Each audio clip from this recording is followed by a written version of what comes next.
قال رسول الله صلى الله عليه وسلم يا ابن آدم قال الله تعالى يا ابن آدم إنكم تخطئون بالليل والنهار وأنا أغفر الذنوب جميعا فاستغفروني أغفر لكم أو كما قال عليه الصلاة والسلام رواه المسلم. عن عائشة رضي الله تعالى عنها قالت قال رسول الله صلى الله عليه وسلم إن العبد إذا اعترف وتاب تاب الله عليه رواه البخاري ومسلم. সম্মানিত উপস্থিতি, প্রশংসা আল্লাহর জন্য। সবাই পড়ি আলহামদুলিল্লাহি রাব্বিল আলামিন। দরুদ এবং সালাম বিশ্ব নবী মুহাম্মদুর রাসূলুল্লাহ সাল্লাল্লাহু তাআলা আলাইহি ওয়াসাল্লামের প্রতি। জুমার খুতবার আজকের সংক্ষিপ্ত সময়ের আলোচনার বিষয় আল্লাহর ক্ষমা। এ প্রসঙ্গে পবিত্র কোরআন এবং সহিহ হাদিস ভিত্তিক আলোচনার চেষ্টা করব ইনশাআল্লাহুল আজিজ। মানুষ মাত্রই ভুল করবে, মানুষ পাপ করবে, মানুষ গুনাহ করবে, এটা মানুষের স্বভাব। আর আল্লাহ মানুষকে ক্ষমা করবেন, এটা আল্লাহর স্বভাব। আল্লাহ রাব্বুল আলামিন তার অনেকগুলো গুণবাচক নামের মধ্যে নিজের একটা নাম রাখলেন গফফার। গফফার শব্দের অর্থ হচ্ছে ক্ষমাশীল। তো ক্ষমাশীল বলতে কাকে বোঝানো হয়? মনে করেন আপনি আমার সাথে একটা অন্যায় করলেন, আপনি আমার কাছে ক্ষমা চাইলেন, আমি আপনাকে ক্ষমা করে দিলাম। কিন্তু যদি কখনো আমি ওরকম সুযোগ পাই, এই বিষয়ের পরিপ্রেক্ষিতে আপনাকে কোনোভাবে খোটা দেওয়ার আমি কিন্তু দিব। আমার কথা মনে হয় বুঝতে পারলেন না। একজন মানুষ আরেকজন মানুষকে কখনো পুরোপুরিভাবে ক্ষমা করতে পারে না, এটা সম্ভব না। মনের মধ্যে একটা দাগ থেকে যায়, মনের মধ্যে একটা দাগ থেকে যায়। মনে করেন আপনি আমার কাছে ক্ষমা চাইলেন, আমি ক্ষমা করে দিলাম, ঠিক আছে, তোমাকে মাফ করে দিলাম। যদি কখনো কোনো সুযোগ আসে, আমি তখন হয়তো আপনাকে খোটা দিয়ে বলে দিতে পারি যে তুই এর আগে এই কাজ করেছিস, তুই এর আগে এই কাজ করেছিস, বলে না মানুষ? বলে। তো মানুষ ক্ষমা করতে পারে, কিন্তু মানুষকে ক্ষমাশীল বলা যাবে না, গফফার বলা যাবে না। গফফার মানে হচ্ছে ক্ষমাশীল বলতে এমন ভাবে ক্ষমা করে দিবে, এমন ভাবে মাফ করে দিবে যে তার কোনো চিহ্নই থাকবে না। এটা হচ্ছে আল্লাহর গুণ। মানে মানুষ ক্ষমা করে একরকম ভাবে, আল্লাহ ক্ষমা করে আরেক রকম ভাবে। মানুষ ক্ষমা করলেও মানুষের মধ্যে একটা কি থাকে? একটা ক্রোধ, একটা রাগ থাকে। আচ্ছা, আমাদের প্রিয় নবী মুহাম্মদুর রাসূলুল্লাহ সাল্লাল্লাহু আলাইহি ওয়াসাল্লাম তার চাচা হামজা রাদিয়াল্লাহু তাআলা আনহুকে হত্যা করেছিল হিন্দা। হিন্দা যখন আল্লাহ রাসূলের কাছে ক্ষমা চাইল, মক্কা বিজয়ের সময় যখন আল্লাহ রাসূলের কাছে ক্ষমা চাইল, তো প্রথমে হিন্দা এসে বলছে আল্লাহ রাসূল আপনি আমাকে ক্ষমা করে দেন। আল্লাহ রাসূল চুপ করে আছে। আশেপাশে আরো সাহাবা আছে, ওমর আছে, আবু বকর আছে, উসমান আছে, বড় বড় সাহাবারা আছে। আল্লাহ রাসূল চুপ করে আছেন, কিছু বলছেন না। হিন্দা আবার বলছে আল্লাহ রাসূল আমাকে মাফ করে দেন, আমি মুসলমান হতে চাই। আল্লাহ রাসূল তখনও চুপ করে আছে। আবার হিন্দা বলছে আল্লাহ রাসূল আমাকে মাফ করে দেন, ক্ষমা করে দেন, আমি মুসলমান হব। তখন আল্লাহ রাসূল বললেন ঠিক আছে, দাও, তোমাকে মাফ করে দিলাম। আল্লাহ রাসূল তাকে মুসলমান বানালেন। তবে আল্লাহ রাসূল তাকে একটা কথা বলেছেন যে হিন্দা, তুমি কখনো আমার সামনে আসো, তুমি যদি আমার সামনে আসো তাহলে আমার চাচার লাশের সাথে তুমি যে বিভৎস আচরণটা করেছো আমার এটা মনে পড়ে যাবে, আমার কষ্ট লাগবে, তো তুমি কখনো আমার সামনে আসো। তো হিন্দা মুসলমান হয়েছিল ঠিক, কিন্তু তার সারা জীবনের আফসোস ছিল একটাই, যে আমি যদি আল্লাহ রাসূলের চাচার লাশের সাথে এই বিভৎস কাহিনীটা, ঘটনাটা না করতাম, তাহলে আমিও হয়তো আল্লাহ রাসূলের প্রিয় কোনো মানুষ হতে পারতাম। তো হিন্দা যখন ওখান থেকে চলে গেল, সাহাবারা এবার বলছে, আল্লাহ রাসূল আপনি ওকে মাফ করে দিলেন, আমরা তো ওকে মারে ফেলতে চাইছিলাম, ওকে হত্যা করতে চাইছিলাম, আপনি ওকে মাফ করে দিলেন। তো আল্লাহ রাসূল বললেন যে ও যখন প্রথমবার আমার কাছে ক্ষমা চাইলো, আমি তো ওই জন্যই চুপ করেছিলাম, যে আমি চুপ করে আছি, তোমরা কেউ ওকে মেরে দাও।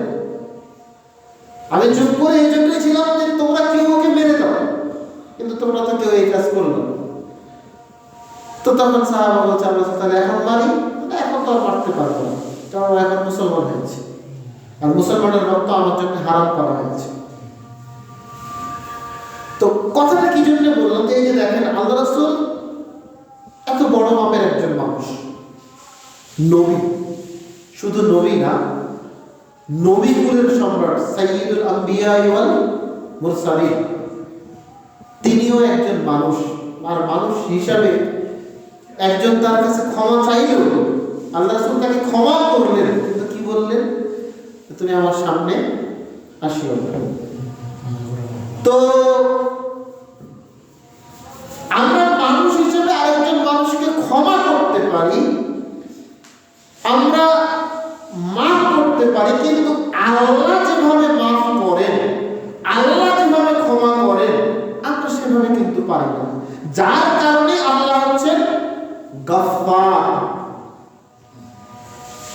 আর পবিত্র কোরআনে আল্লাহ যেখানে গফুর শব্দটা ব্যবহার করেছেন, সেখানে রাহিম শব্দটা ব্যবহার করেছেন, গফুর রাহিম।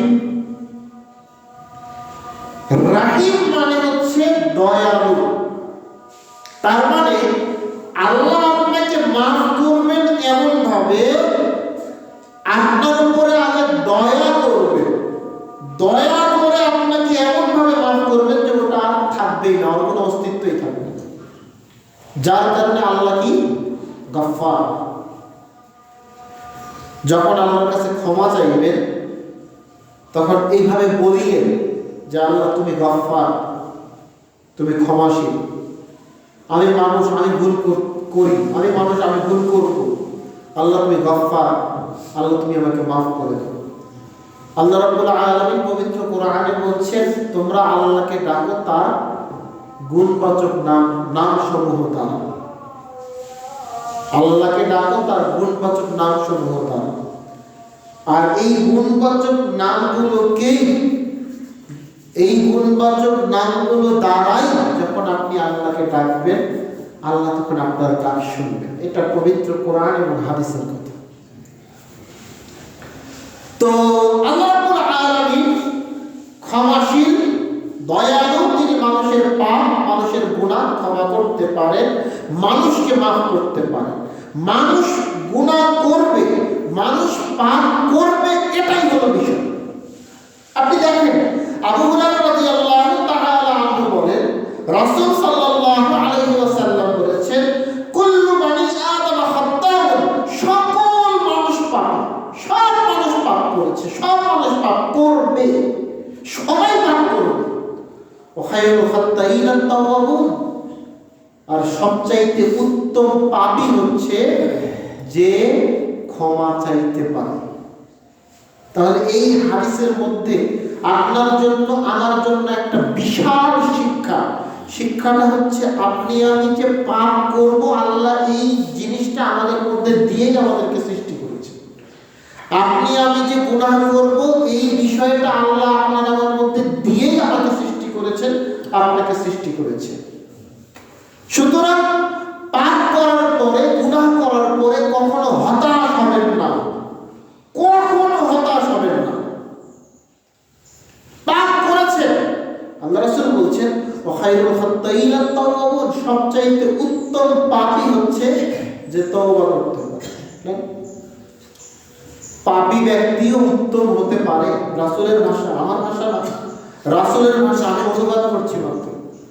রাসূলের ভাষা হচ্ছে উত্তম পাপী। উত্তম পাপী ওই ব্যক্তি যে তওবা করতে পারে, তাহলে পাপ করেও উত্তম হওয়া যায়। আরেকটা হাদিস দেখেন, এটাও বর্ণনা করেছেন আবু হুরায়রা রাদিয়াল্লাহু তাআলা আনহু। তিনি বলেন রাসূল সাল্লাল্লাহু আলাইহি ওয়াসাল্লাম বলেছেন, লা তুযনিবুনা লা যাহাবাল্লাহু বিকুম। এই মানুষ শোনো, তোমরা যদি গুনাহ না করতে, তোমরা যদি পাপ না করতে, তোমরা যদি অপরাধ না করতে, লা যাহাবাল্লাহু বিকুম, তাহলে আল্লাহ তোমাদেরকে এখান থেকে সরিয়ে দিত। আপনাকে আমাকে দুনিয়ায় পাঠিয়েছেন কে? আল্লাহ। তো আল্লাহ রাসূল বলছেন, তোমরা যদি দুনিয়ায় গুনাহ না করতে, পাপ না করতে, অপরাধ না করতে, তাহলে আল্লাহ তোমাদেরকে দুনিয়া থেকে সরিয়ে দিত। ওয়াদা বিকুম, আর তোমাদের জায়গায় এমন জাতিকে নিয়ে আসতেন, এমন মানুষদেরকে সৃষ্টি করতেন যারা পাপও করবে আবার আল্লাহর কাছে ক্ষমাও চাইবে। আগের হাদিস এবং এই হাদিসের মধ্যে একটা বড় মিল আছে, মিলটা আপনি খুঁজে। আগের হাদিসে আল্লাহ রাসূল বললেন সব মানুষ পাপ করবে, সব মানুষই পাপ। আর এই হাদিসে আল্লাহ রাসূল বলছেন যে তোমরা যদি পাপ না করতে তাহলে আল্লাহ তোমাদেরকে দুনিয়াতেই রাখতো না। এমন কাউকে নিয়ে আসতো যারা গুনাহ করবে আবার আল্লাহর কাছে ক্ষমাও চাইবে। তার মানে আপনি যে গুনাহ করবেন এটা হচ্ছে আপনার স্বভাব। আমি যে গুনাহ করব এটা হচ্ছে আমার স্বভাব। তাই বলে আমি আপনাকে এটা বলছি না যে আপনি এখন কথার উল্টাভাবে ধরে নিয়ে বলবেন যে হুজুর তো বলেছে যে গুনাহ মানুষ করবে, আমি এখন ইচ্ছা করে গুনাহ করব, ইচ্ছা করে মদ খাবো, ইচ্ছা করে সিগারেট খাবো, ইচ্ছা করে সুদ খাবো, ঘুষ খাবো, আর বলবো আল্লাহ মাফ করো, আল্লাহ মাফ করো। এই চিন্তা কিন্তু করি, এই চিন্তা করি। আপনি ভালোভাবেই চলার চেষ্টা করেন, আপনি ভালোভাবেই চলেন, আপনি সৎভাবেই চলেন, দেখবেন অনিচ্ছাকৃত কিছু গুনাহ আপনার দ্বারা হয়েছে যেটা আপনি ইচ্ছাকৃত না। আমি ওই সমস্ত গুনার কথা বলছি। ইচ্ছাকৃত গুনাহ আপনি যেটা করবেন সেটার বিষয় আলাদা, ওটা যে ক্ষমা হবে না এটাও বলছি না, ওটাও ক্ষমা হবে, ওটাও ক্ষমা হবে, কিন্তু তার জন্য আপনাকে আল্লাহর সেরকম খালিস বান্দা হতে হবে, আল্লাহর কাছে সেভাবে ক্ষমা চাইতে হবে। আল্লাহ রাব্বুল আলামিন সূরা আলে ইমরান আয়াত নম্বর 133 তিনি বলেন ওয়াসারিউ ইলা মাগফিরাতিন মির রাব্বিকুম। মানুষ, তোমরা তোমাদের রব আল্লাহর ক্ষমার দিকে দ্রুতগামী হও। ওয়াসারিউ, তোমরা দ্রুতগামী হও, দ্রুত চলে আসো ইলা মাগফিরাতিন মির রাব্বিকুম, তোমাদের রব, তোমাদের প্রভু আল্লাহর ক্ষমার দিকে। এতটুকু একটা অংশ দিয়ে যদি আপনাকে আমি বুঝাই তাহলে আপনি দেখেন মানুষ মরণশীল, মানুষ মাত্রই মৃত্যুবরণ করতে হবে। হাদিসের মধ্যে এই কথা স্পষ্ট, কোরআনের মধ্যে এই কথা স্পষ্ট। আল্লাহ বলছেন কুল্লু নাফসিন যায়িকাতুল মাউত, সকল প্রাণীকে মৃত্যুর স্বাদ গ্রহণ করতে হবে। আল্লাহ অন্য জায়গায় বলছেন নাহনু কদ্দারনা বাইনাকুমুল মাউতা ওয়া মা নাহনু বিমাসবুকিন, আমি তোমাদের মৃত্যুর সময়টা লিখে রেখেছি আর আমি এটা ভুলে যাই না। আপনার মৃত্যু আল্লাহ আপনার জন্মের আগেও লিখে রেখেছে, আপনার জন্মের আগেও আল্লাহ আপনার মৃত্যু লিখে রেখেছেন, যে আপনি কখন, কবে, কোথায়, কিভাবে মারা যাবেন আল্লাহ লিখে রেখেছে। তো আপনি, আমরা কি জানি? আমি কি জানি আমি কখন মরব? আপনি কি জানেন আপনি কখন মারা যাবেন? উনি কি জানেন উনি কখন মারা যাবেন? এমন কত মানুষ এত বৃদ্ধ, চলতে পারে না, কিছুই করতে পারে না, বিছানাতেই খায়, বিছানাতেই পেশাব পায়খানা করে, তাও বেঁচে আছে। আর 12 বছর 13 বছরের একটা ছেলে তার পাশের বাড়ি মারা গেল। মানুষ এখন কি বলে বলেন তো? এরকম সিচুয়েশনে মানুষ বলে যে ওই রকম একটা বুড়া মানুষ বিছানায় পড়ে আছে, শুয়ে আছে, ও মরবো না, ছোট একটা বাচ্চা মারা যাবে। মানুষ এটা বলে। তো ও বুড়া মানুষ হয়েছে বলে যে ওকে মরতে হবে, আর এক ছোট মানুষ বলে যে এর মৃত্যু হবে না, এরকম তো কোনো রুলস, এরকম তো কোনো নিয়ম নাই আছে, এরকম তো কোনো নিয়ম। যার হায়াত যতটুকু সে তো ততটুকুই বাঁচবে। আমার যদি হায়াত থাকে 20 বছর, আমি 20 বছর বাঁচবো। আমার হায়াত যদি থাকে 120 বছর, তাহলে আমি 120 বছরই বাঁচবো। এটা দুনিয়ার নিয়ম। তো কার হায়াত কতদিন, কার আয়ু কতদিন, এটা মানুষ জানে না। অনেক মানুষ বলে, আমরা যখন বলি যে ভাই নামাজ পড়েন, নামাজ শুরু করবেন না, নামাজ শুরু করেন, আরে করবো আর একটু বয়স লোক করবে। তো তার মানে ওই লোক জানে যে আমি বুড়া হয়েই মরবো।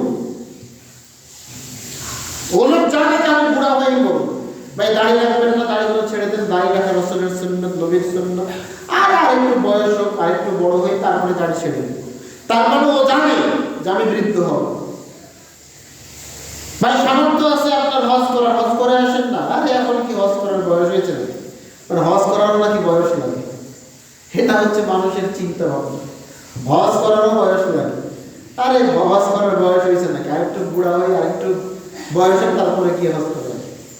তার মানে এই যে বেনামাজি ব্যক্তি, এই যে দাড়িবিহীন ব্যক্তি, এই যে বেরোজাদার ব্যক্তি, এই যে আল্লাহর বিধান পালন নাকারী ব্যক্তি, এদের মুখের ভাষা অনুযায়ী বোঝা যাচ্ছে যে এরা আরো দীর্ঘদিন পৃথিবীতে বেঁচে থাকবে।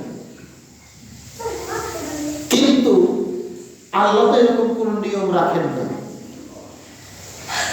আপনার মৃত্যু যে কোনো সময় যে কোনো ভাবে হতে পারে। যার কারণে আল্লাহ বলছেন, বান্দা তুমি পাপ করেছো, তুমি গুনাহ করেছো, ওয়াসারিউ ইলা মাগফিরাতিন মির রাব্বিকুম, দ্রুত আল্লাহর কাছে ক্ষমা চাও, দ্রুত। কারণ তুমি পরে সময় নাও পেতে পারো। আপনি ভাবছেন যে এখন কোনো মতো করে জীবন কাটাই, যখন বয়স হবে তখন আল্লাহর কাছে গিয়ে ক্ষমা চাইবো। হ্যাঁ, তো আপনি বয়স যে আপনার পাবেন, আপনার বয়স যে আরো আছে, এই গ্যারান্টি তো নাই, এই গ্যারান্টি তো নাই। যার কারণে আল্লাহ বলছেন সূরা আলে ইমরানের 133 নম্বর আয়াতে, ওয়াসারিউ ইলা মাগফিরাতিন মির রাব্বিকুম, দ্রুত আল্লাহর কাছে ক্ষমা চাও। এখনই পাপ করেছে, এখনই ক্ষমা চাও। এমন না যে কালকে ক্ষমা চাইব, এমন না পরশুদিন ক্ষমা চাইব, এতদিন নামাজ পড়ি না, আগামীকালকে থেকে নামাজ শুরু করবো, আগামী শুক্রবার থেকে নামাজ শুরু করব, তারপরে রমজান মাস থেকে নামাজ শুরু করব। এই কথা বলার কোনো সুযোগই নেই। আমি বুঝাতে পেরেছি? এই কথা বলার কোনো সুযোগই নাই। আপনি এখনই গুনাহ করেছেন, আপনাকে এখনই আল্লাহর কাছে ক্ষমা চাইতে হবে। ক্ষমা চাওয়া খুব কঠিন কোনো কাজ না। ক্ষমা কি জিনিস জানেন? ক্ষমা কি জিনিস? তওবা কি জিনিস? আল্লাহ রাসূল সাল্লাল্লাহু আলাইহি ওয়াসাল্লাম বলছেন, আন-নাদামাতু ওয়াত-তাওবা, অনুশোচনাটাই হচ্ছে তওবা। অনুশোচনা মানে বুঝেন, পাপ করার পরে মনে যেই ব্যথাটা লাগে, মনে যেই ব্যথাটা আসে, ওটাকে বলা হয় অনুশোচনা। এই গুনাহটা আমি করলাম, এই পাপটা আমি করে ফেললাম, এটাই হচ্ছে তওবা।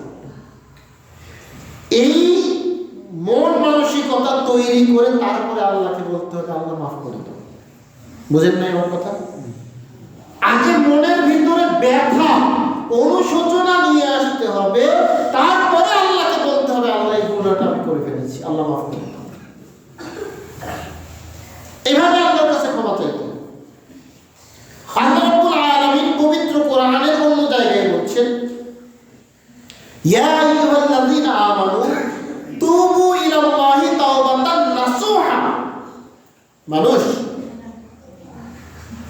যারা তোমরা আল্লাহকে মানো, যারা আল্লাহকে বিশ্বাস করো, এক কথায় যারা মুসলমান, আল্লাহ তাদেরকে উদ্দেশ্য করে বলছেন, তুবু ইলাল্লাহ, তোমরা আল্লাহর কাছে তওবা করো, তাওবাতান নাসুহা, খালিস তওবা। এই নাসুহা খালিস তওবা দ্বারা কি কি বোঝানো হচ্ছে দেখেন। এক নাম্বার, পাপ করার মধ্যে আপনার মধ্যে অনুশোচনা আসতে হবে। পাপ করার পরে আপনার মধ্যে কি আসতে হবে? অনুশোচনা আসতে হবে, পাপ বোধ আসতে হবে, এই গুনাহটা, এই পাপটা আমি করে ফেলেছি, এটা আসতে হবে। 2, আল্লাহর কাছে কান্নাকাটি করে দোয়া করতে হবে, আল্লাহ মাফ করে দাও। 3, আল্লাহ এই পাপ আর কখনো করবো না, এই প্রতিশ্রুতি আল্লাহকে দিতে হবে। এই 3টার সমন্বয় হচ্ছে তাওবাতান নাসুহা। মনে থাকবে না? আগে মনের মধ্যে অনুশোচনা বোধ নিয়ে আসতে হবে, পাপ বোধ নিয়ে আসতে হবে, আল্লাহর কাছে কান্নাকাটি করে দোয়া করতে হবে, এবং এই পাপ আমি আর কখনো করবো না এরকম প্রতিশ্রুতি, এরকম নিয়ত আল্লাহর সামনে করতে হবে। এটাকে বলা হয় তাওবাতান নাসুহা। যদি আপনি এরকম তাওবাতান নাসুহা করতে পারেন তাহলে কি হবে দেখেন, আল্লাহ বলছেন আসা রাব্বুকুম আইয়ুকাফিরা আনকুম সাইয়্যাতিকুম। আল্লাহ চান, আল্লাহ যদি চান তাহলে আইয়ুকাফিরা আনকুম সাইয়্যাতিকুম, আল্লাহ তোমাদের গুনাহগুলোকে মাফ করে দেবেন। এই যে আপনি গুনাহ করলেন, গুনাহ করার পরে আপনি যখন তাওবাতান নাসুহা খালিস তওবা করবেন, এই তওবা করার কারণে এবার আল্লাহ আপনার এই গুনাহগুলোকে সব ক্ষমা করে দেবেন। সুবহানাল্লাহ। অন্য আয়াতে আল্লাহ রাব্বুল আলামিন বলছেন যে এই গুনাহগুলোকে আল্লাহ নেকি দ্বারা পরিবর্তন করে দেবেন। সুবহানাল্লাহ। কিন্তু শর্ত হচ্ছে কি খালিস তওবা করতে হবে। খালিস তওবা মানে এইটা না যে আমি আগামী কাল থেকে এটা ছেড়ে দেব, এটা খালিস তওবা। খালিস তওবা মানে এখনই, এই মুহূর্ত থেকে আমি এটা ছেড়ে দিলাম। মনে করেন আপনি সুদ খান, মনে করেন আপনি সুদ খান, সুদ খাওয়া এখন আর মানুষ গুনাহ মনে করে না, এটা এখন একটা মানুষের ইনকামের রাস্তা, এটা এখন মানুষের ইনকামের রাস্তা। হাজার হাজার লক্ষ লক্ষ মানুষ এই সুদের টাকার উপরে চলতেছে। আমি ভুল বলেছি? হাজার হাজার লক্ষ লক্ষ মানুষ এই সুদের ব্যবসা করে নিজের সংসার চালাচ্ছে।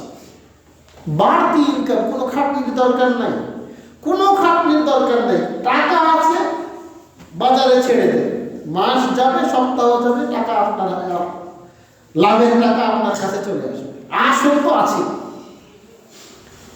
আসল তো আছে। লোভ মানুষের লোভ মানুষকে এই সুদের দিকে বেশি নিয়ে যাচ্ছে। আপনার মনে নাই ওই হাদিস?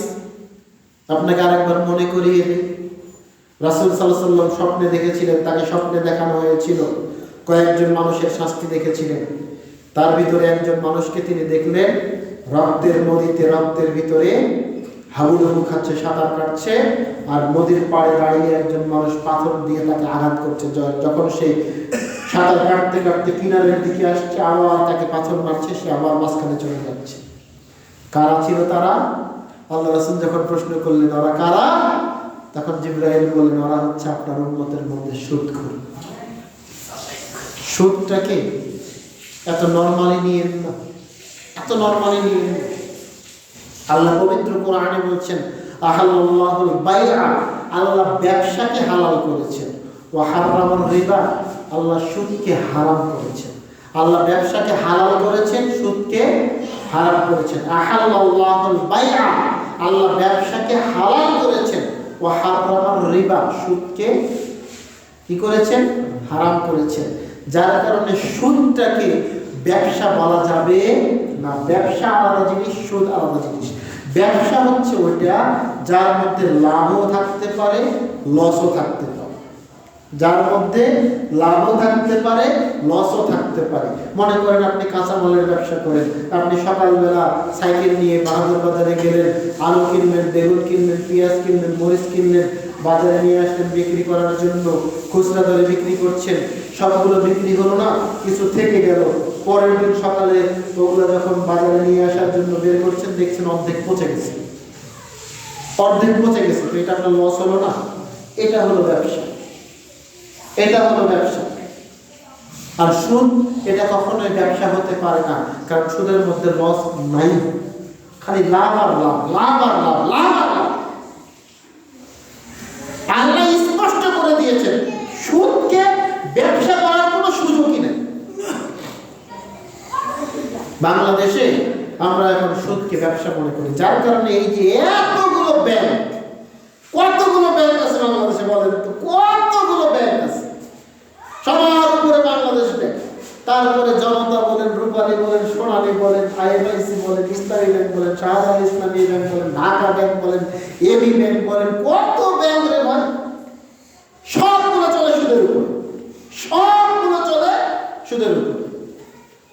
আর তার সাথে আবার কতগুলো এনজিও, নন গভর্নমেন্ট অর্গানাইজেশন আছে, যেগুলোর মধ্যে আছে আশা, ঠ্যাঙ্গামারা, গ্রাম বিকাশ, গ্রামীণ ব্যাংক, তারপরে আপনার মনে করেন যে ব্রান, আরো কতগুলো আছে, সব চলে কিসের উপরে? সুদের উপরে।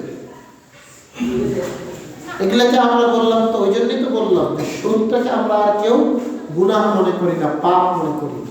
ওয়াল্লাহি আল্লাহর কসম করে বলছি, ওয়াল্লাহি আল্লাহর কসম করে বলছি, এই সুদ হারাম, হারাম, হারাম।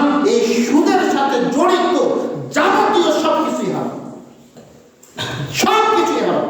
আল্লাহ রাসূল বলছেন যে যে সুদ দেয়, যে সুদ নেয়, কয়জন হলো? দুইজন। যে সুদের সাক্ষী থাকে কয়জন হলো? তিনজন। যে লেখালেখি করে কয়জন হলো? চারজন। এই চার শ্রেণীর মানুষ সবাই সমান। সুদ খাওয়ানো যতটা পাপী, যতটা গুনাহ, সুদ দেওয়াও ততটাই গুনাহ। আবার সাক্ষী থাকাও ততটাই গুনাহ, লেখালেখি করাও ততটাই গুনাহ। আল্লাহ রাসূল বলছেন, হাদিস আপনি দেখতে পাবেন। তো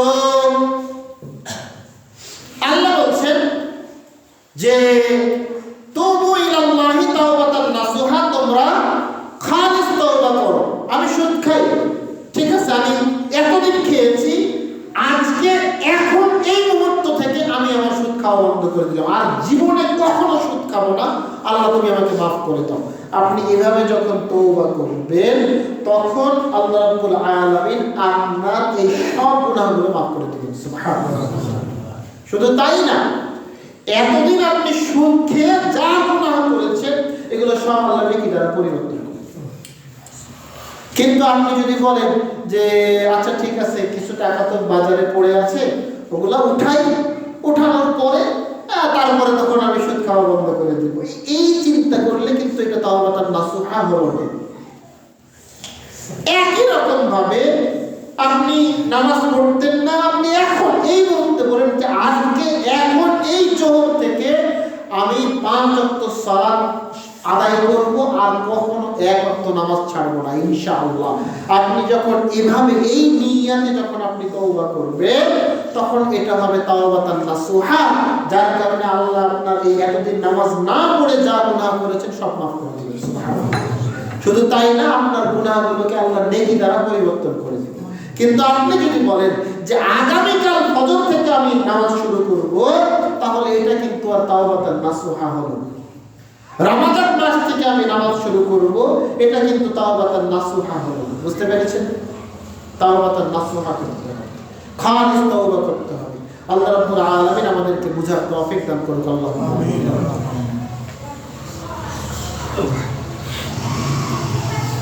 আলহামদুলিল্লাহি ওয়াহদা ওয়াসসালাতু ওয়াসসালামু আলা মান লা নাবিয়্যা বা'দা। আয়েশা রাদিয়াল্লাহু তাআলা আনহা বলেন, রাসূল সাল্লাল্লাহু আলাইহি ওয়াসাল্লাম বলেছেন, ইন্নাল আবদা ইযা তারাফা, একজন মানুষ যখন গুনাহ করে, পাপ করে, সুম্মা তাবা, আল্লাহর কাছে তওবা করে, তাবাল্লাহু আলাইহি, আল্লাহ তাকে ক্ষমা করে দেন। আয়েশা রাদিয়াল্লাহু তাআলা আনহা বলেন, রাসূল সাল্লাল্লাহু আলাইহি ওয়াসাল্লাম বলেছেন, আল্লাহ পাক বলেন, ইয়া ইবনে আদম, হে মানুষ, ইন্নাকুম তুখতিউনা বিল-লাইলি ওয়ান-নাহারি, তোমরা দিন রাত পাপ করছো, ওয়া আনা আগফিরুয যুনুবা জামিআ, আমি আল্লাহ তোমাদের সব পাপ ক্ষমা করে দিতে পারি। ফাস্তাগফিরুনি, আমার কাছে ক্ষমা চাও, আগফির লাকুম, আমি আল্লাহ তোমাদেরকে মাফ করে দেব। মানুষ, তোমরা দিন রাত পাপ করছো, দিনেও সকালে পাপ, দুপুরে পাপ, বিকালে পাপ, রাতে পাপ, তোমরা সব সময় পাপ করছো। এটা জেনে রাখো যে আমি আল্লাহ তোমাদের সব পাপ ক্ষমা করতে পারি। ফাস্তাগফিরুনি, আমার কাছে ক্ষমা চাও, আগফির লাকুম, আমি আল্লাহ তোমাদেরকে মাফ করে দেব। রাসূল সাল্লাল্লাহু আলাইহি ওয়াসাল্লাম বলেন, ইন্নাল্লাহা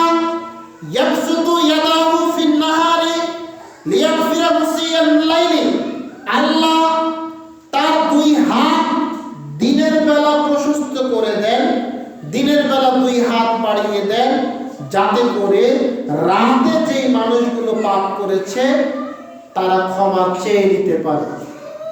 আবার ওয়ায়াবসুতু ইয়াদাহু ফিল লাইলি, আবার তিনি রাতের বেলা তার দুই হাত বাড়িয়ে দেন, প্রশস্ত করে দেন, লিয়াস্তাগফিরু মুসিয়াল নাহারি, দিনের বেলা যেই মানুষগুলো পাপ করেছে, গুনাহ করেছে, তারা যেন ক্ষমা চেয়ে নিতে পারে। হাত্তা তাতলু আশ-শামসু মিন মাগরিবিহা, এরকম চলতে থাকবে চলতে থাকবে চলতে থাকবে একেবারে সূর্য পশ্চিম দিকে ওঠা পর্যন্ত। সুবহানাল্লাহ। তার মানে কি, কিয়ামত পর্যন্ত, কিয়ামতের আগ পর্যন্ত আল্লাহ দিন রাত মানুষকে ক্ষমা করার জন্য দুই হাত প্রশস্ত করে রেখেছে। শুধু আল্লাহর কাছে ক্ষমা চাইতে হবে, আল্লাহর কাছে ক্ষমা চাইতে হবে। আনাস ইবনে মালিক রাদিয়াল্লাহু তাআলা আনহু বলেন, রাসূল সাল্লাল্লাহু আলাইহি ওয়াসাল্লাম বলেছেন, আল্লাহ পাক রব্বুল আলামিন বলেন, ইয়া ইবনে আদম ইন্নাকা লাউ দাআওতানি ওয়া রাজাউতানি লাগাফারতু লাকা আলা মা কানা ফিকা ওয়া লা উবালি। মানুষ শোনো, আল্লাহ বলছেন, রাসূলের হাদিস কিন্তু আল্লাহর ভাষা। আল্লাহ বলছেন, মানুষ শোনো, ইন্নাকা লাউ দাআওতানি ওয়া রাজাউতানি, তুমি যদি আমাকে ডাকো, আমার নিকটে ফিরে আসো, পাপ করেছো, গুনাহ করেছো, দীর্ঘদিন আমাকে ডাকো নাই, দীর্ঘদিন পাপের মধ্যে ছিলাম, সমস্যা নেই। আল্লাহ বলছেন, আল্লাহর ভাষা, আমি অনুবাদ করে শোনাচ্ছি আপনাকে, আল্লাহর ভাষা। লাউ দাআওতানি ওয়া রাজাউতানি, আমাকে যদি ডাকো, আমার দিকে যদি ফিরে আসো, গাফারতু লাকা আলা মা কানা ফিকা, তোমার যত পাপ আছে আমি সব পাপ ক্ষমা করে দিব, ওয়ালা উবালি, আমি পরোয়া করি না তোমার পাপ কত।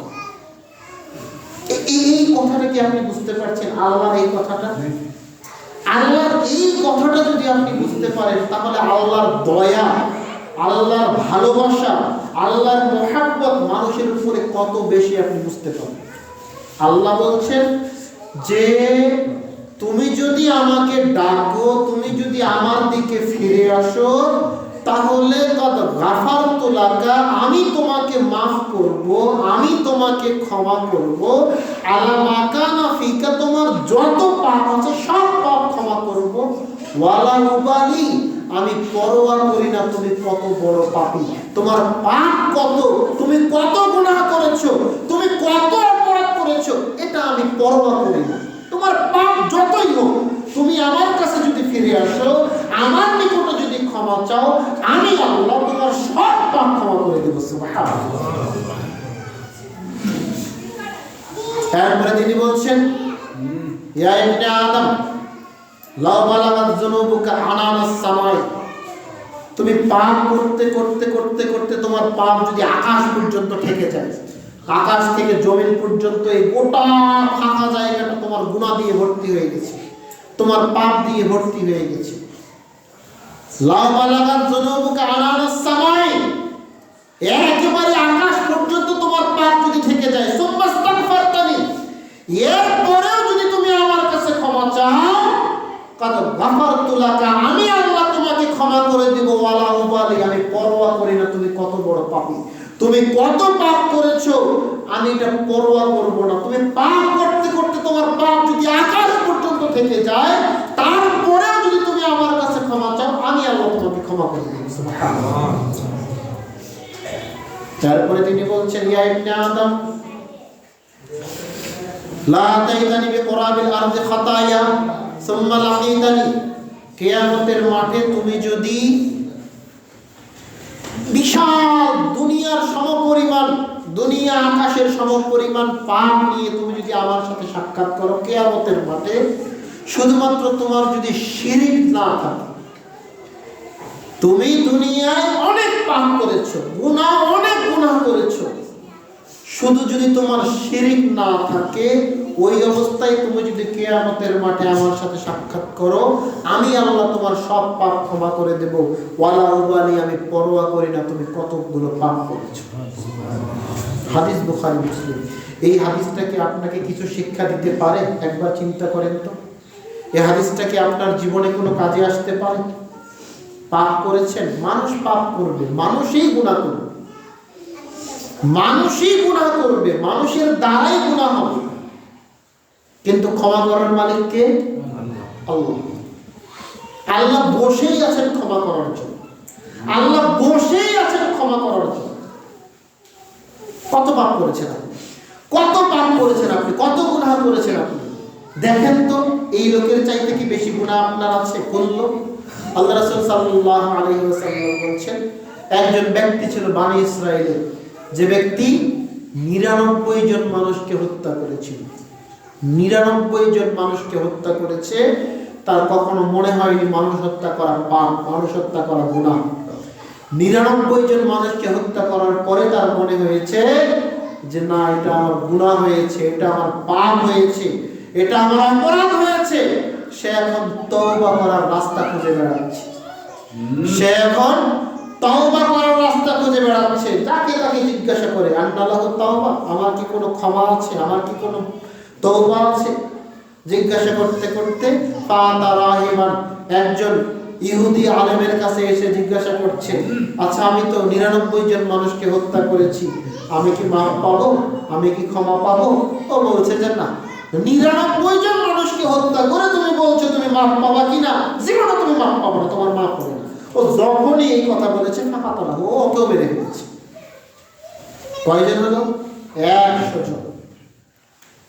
আবার সে জিজ্ঞাসা করা শুরু করে, একে জিজ্ঞাসা করে, আগে জিজ্ঞাসা করে, যাকে তাকে জিজ্ঞাসা করে, আল্লাহু তাওবা, তার তাওবার রাস্তা আছে কিনা, সে ক্ষমা পাবে কিনা, কারণ সে এখন 100 জন মানুষকে হত্যা করেছে।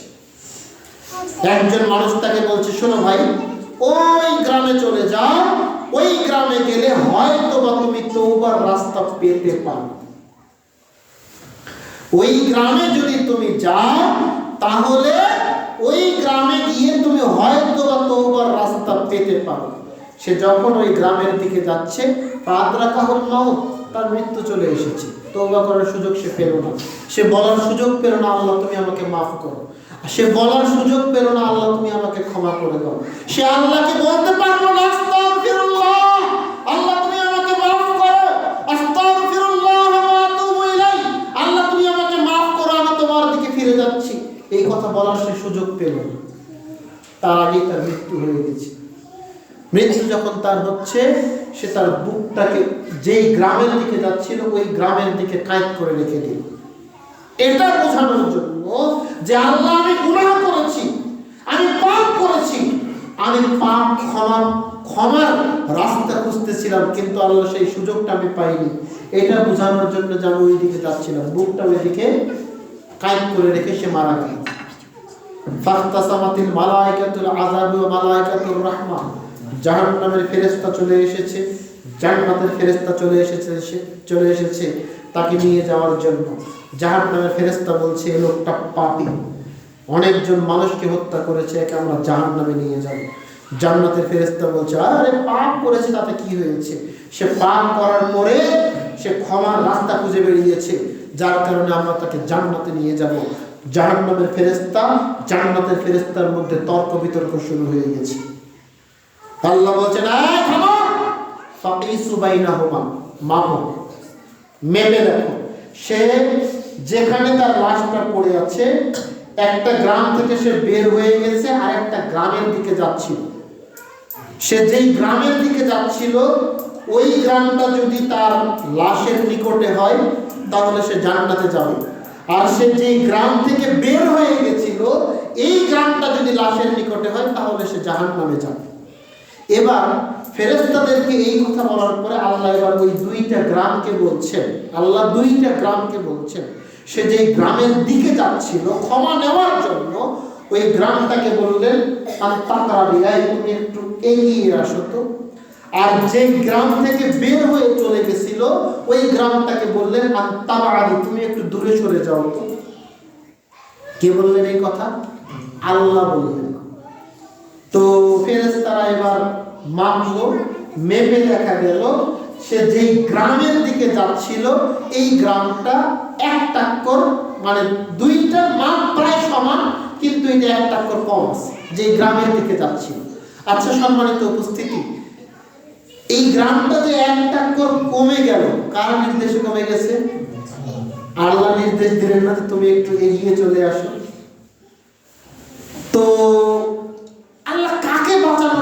করলেন। আপনি একবার চিন্তা করেন তো, কাকে বাঁচাতে চাইলেন আল্লাহ? যেই লোকটা 100 জন মানুষকে হত্যা করেছে, 100 জন মানুষকে হত্যা করেছে, এখনো সে আল্লাহকে বলেই নাই যে আল্লাহ তুমি আমাকে মাফ করো, আল্লাহ তুমি আমাকে ক্ষমা করো।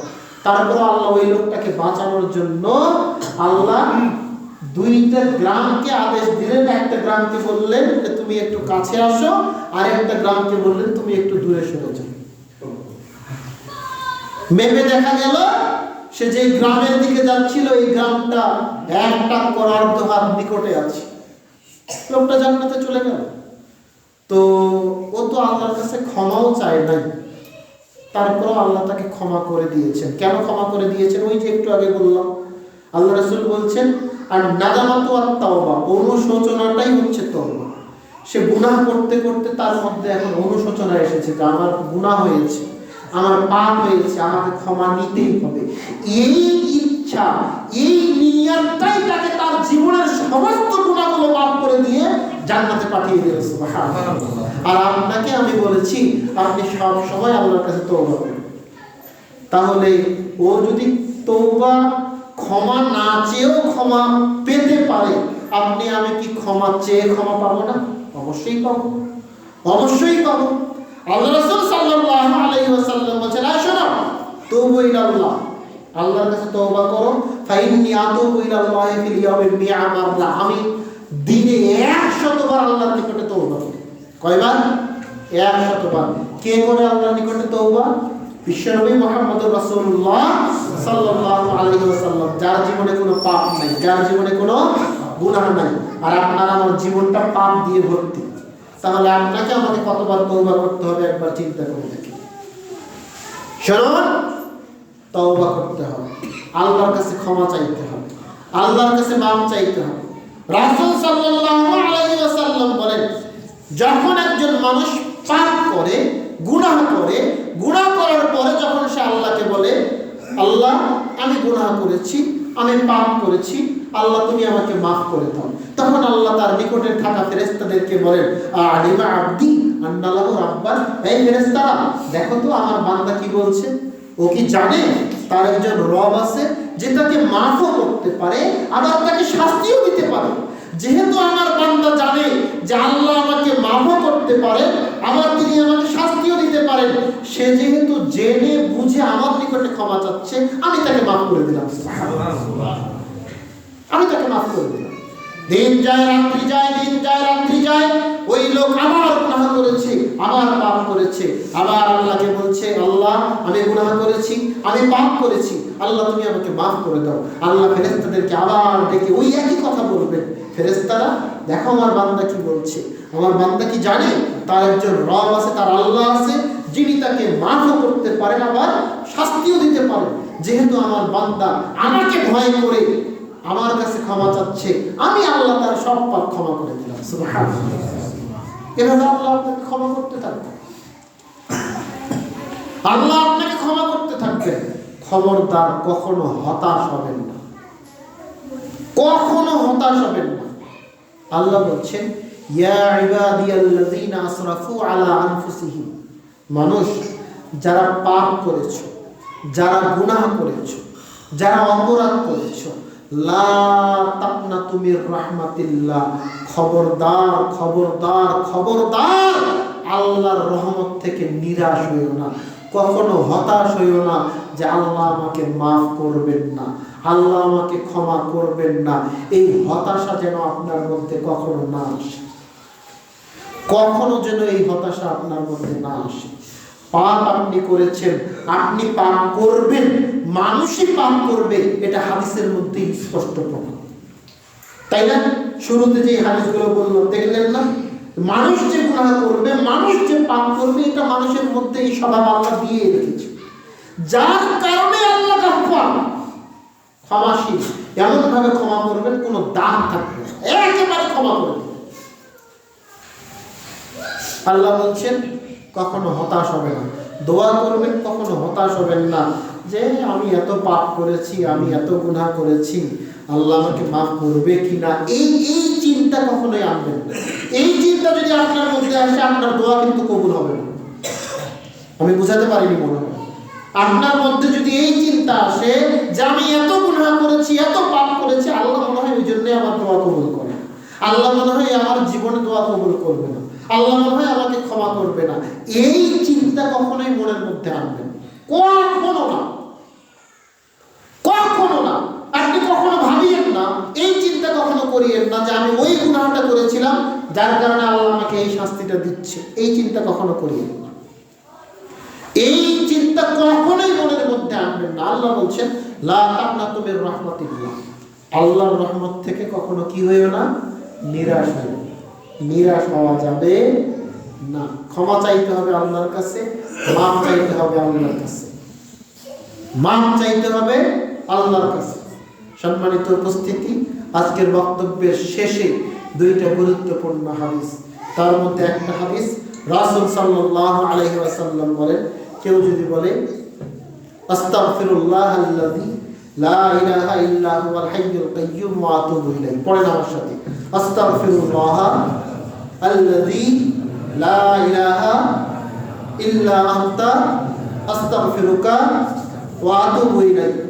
এই দোয়াটা যদি আপনি মুখস্থ করতে পারেন, এই দোয়াটা যদি আপনি বলতে পারেন, এই দোয়া দিয়ে যদি আপনি আল্লাহর কাছে ক্ষমা চাইতে পারেন, তাহলে আল্লাহ রাসূল সাল্লাল্লাহু আলাইহি ওয়াসাল্লাম বলছেন ওই ব্যক্তি যদি যুদ্ধের মাঠ থেকেও পালিয়ে যায়, ওই সময়ের কথা, ওই সময়ে সাহাবারা যারা যুদ্ধ করতে যেত তাদেরকে যুদ্ধের মাঠে থেকে যুদ্ধ করতে হতো, যারা যুদ্ধের মাঠ থেকে পালিয়ে চলে গেল তাদেরকে মুসলমান মনে করা হতো না, তাদের গুনাহ যে কত বেশি এটা আল্লাহ রাব্বুল আলামিন ধারণা। আল্লাহ রাসূল বলছেন কেউ যদি যুদ্ধের মাঠ থেকেও পালিয়ে যায়, সেই পাপও এই দোয়া দিয়ে ক্ষমা হয়ে যাবে। আস্তাগফিরুল্লাহাল্লাযী লা ইলাহা ইল্লা হুয়াল হাইয়ুল কাইয়্যুম ওয়া আতুবু ইলাইহি, অবশ্যই মুখস্থ রাখবেন, মুখস্থ করতে হবে। আরেকটা হাদিস রাসূল সাল্লাল্লাহু আলাইহি ওয়াসাল্লাম বলেছেন সাইয়্যিদুল ইস্তিগফার, ক্ষমা প্রার্থনার রাজা, ক্ষমা প্রার্থনার নেতা যে দোয়াটা, সেটা হচ্ছে আল্লাহুম্মা আনতা রাব্বি লা ইলাহা ইল্লা আনতা খালাকতানি ওয়া আনা আবদুকা ওয়া আনা আলা আহদিকা ওয়া ওয়া'দিকা মাস্তাতা'তু আউযু বিকা মিন শাররি মা সানা'তু আউযু লাকা বিনি'মাতিকা আলাইয়া ওয়া আউযু বিযামবি ফাগফির লি ফাইন্নাহু লা ইয়াগফিরুয যুনুবা ইল্লা আনতা। সাইয়্যিদুল ইস্তিগফার বলা হয়েছে এটাকে। মুখস্থ নাই, থাকবে না কেন? আপনাকে আমি 2 দিন সময় দিলাম, 2 দিনের মধ্যে এই দোয়াটা মুখস্থ করবেন। মুখস্থ করে প্রতিদিন ফজরের পরে একবার, প্রতিদিন মাগরিবের পরে একবার এই দোয়াটা পড়বেনই, জীবনে কখনো ছাড়বেন না। 2 দিনের মধ্যে দোয়াটা মুখস্থ করবেন, করার পরে প্রতিদিন ফজরের পরে মাগরিবের পরে এই দোয়াটা একবার করে পড়বেন। কেন পড়বেন? পড়লে কি হবে? আল্লাহ রাসূল বলছেন কেউ যদি সকালে এই দোয়াটা পড়ে, সন্ধ্যা হওয়ার আগে এই লোকটা মারা গেলে লোকটা জান্নাতি। কেউ যদি সন্ধ্যায় এই দোয়াটা পড়ে, সকাল হওয়ার আগে ওই লোকটা মারা গেলে লোকটা জান্নাতি। যার কারণে আপনি সকালে একবার ফজরের পরে পড়বেন, সারাদিন যখনই আপনার মৃত্যু হোক না কেন আপনি জান্নাতি। সন্ধ্যায় একবার পড়বেন, রাতের যে কোনো সময় আপনার মৃত্যু হোক না কেন আপনি জান্নাতি। এ কথা আমি বলিনি, এ কথা বলেছেন বিশ্বনবী মুহাম্মদুর রাসূলুল্লাহ সাল্লাল্লাহু আলাইহি ওয়াসাল্লাম। আল্লাহ রাব্বুল আলামিন আপনাকে আমাকে এই বিষয়গুলো বুঝে আমল করার তৌফিক দান করুক, আল্লাহুম্মা আমিন। আমরা পাপ করেছি, আমরা গুনাহ করেছি, মানুষ আমরা পাপ করতে পারি, গুনাহ করতে পারি, তবে আল্লাহ রাসূল বলেছেন সবচেয়ে উত্তম পাপী যে পাপ করার পরে তওবা করতে পারে। আমরা পাপী ঠিক আছে, কিন্তু এখন কি হতে হবে? উত্তম পাপী হতে হবে। পাপী তো আমরা হয়ে গেছি, তাই না? গুনাহগার তো আমরা হয়ে গেছি, এখন কি হতে হবে? উত্তম পাপী, উত্তম গুনাহগার হতে হবে। আর উত্তম পাপী, উত্তম গুনাহগার হতে গেলে কি করতে হবে? আল্লাহর কাছে ক্ষমা চাইতে হবে, তওবা করতে হবে। আস্তাগফিরুল্লাহ, আস্তাগফিরুল্লাহ ওয়া আতুবু ইলাইহি, আস্তাগফিরুল্লাহাল্লাযী লা ইলাহা ইল্লা হুয়াল হাইয়ুল কাইয়্যুম ওয়া আতুবু ইলাইহি। অনেকগুলো ভাষা আছে, অনেকগুলো ভাষা আছে। আপনি এই ভাষাগুলোতে আল্লাহর কাছে ক্ষমা চাইবেন। আল্লাহ রাব্বুল আলামিন আপনাকে আমাকে এই বিষয়গুলো বুঝে বেশি বেশি করে ইস্তিগফার পাঠ করার তৌফিক দান করুক, আল্লাহুম্মা আমিন। আর যে কোনো সময় আপনার আমার মৃত্যু হতে পারে, যে কোনো সময় আপনি আমি মারা যেতে পারি, যার কারণে পাপ করার পর সাথে সাথে আল্লাহর কাছে ক্ষমা চাইতে হবে। সূরা আলে ইমরানের 133 নম্বর আয়াতের উপরে আমল করে, যেখানে আল্লাহ বলছেন যে দ্রুত আল্লাহর কাছে ক্ষমা চাও। পাপ করেছো, দ্রুত আল্লাহর কাছে ক্ষমা চাও, কারণ পরে তুমি ক্ষমা চাওয়ার সুযোগ নাও পেতে পারো। সম্মানিত উপস্থিতি, আসুন আমরা এগুলো বুঝি, এই অনুযায়ী আমল করি। আল্লাহ রাব্বুল আলামিন আপনাকে আমাকে মাফ করুক, আল্লাহুম্মা আমিন। আল্লাহ রাব্বুল আলামিন আপনাকে আমাকে কবুল করুক, আল্লাহুম্মা আমিন। এই দাবি, এই দোয়া আল্লাহর দরবারে রেখে আজকের বক্তব্য শেষ করছি। সুবহানাকা আল্লাহুম্মা ওয়া বিহামদিকা আশহাদু আল্লা ইলাহা ইল্লা আনতা আস্তাগফিরুকা ওয়া আতুবু ইলাইক।